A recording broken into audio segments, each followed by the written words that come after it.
मशहूर पाकिस्तानी अदाकारा उज़्मा हसन के साथ लंदन में अफसोसनाक वाकया पेश आ गया। पाकिस्तान की सीनियर अदाकारा उज़्मा हसन अपनी मुनफरिद अदाकारी की वजह से जानी जाती हैं। अदाकारा इस वक्त लंदन में है और उन्होंने अपने ऑफिशियल इंस्टाग्राम अकाउंट पर अपने मद्दाहों से लंदन में अपने साथ पेश आने वाले वाकये को शेयर कर दिया, जिसने मद्दाहों को अफसरदा कर दिया है।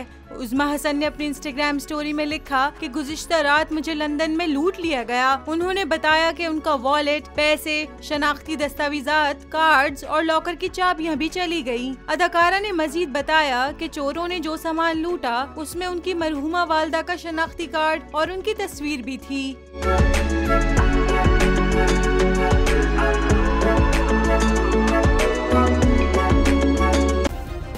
सब्सक्राइब करें और बेल दबाएं ताकि कोई खबर रह न जाए।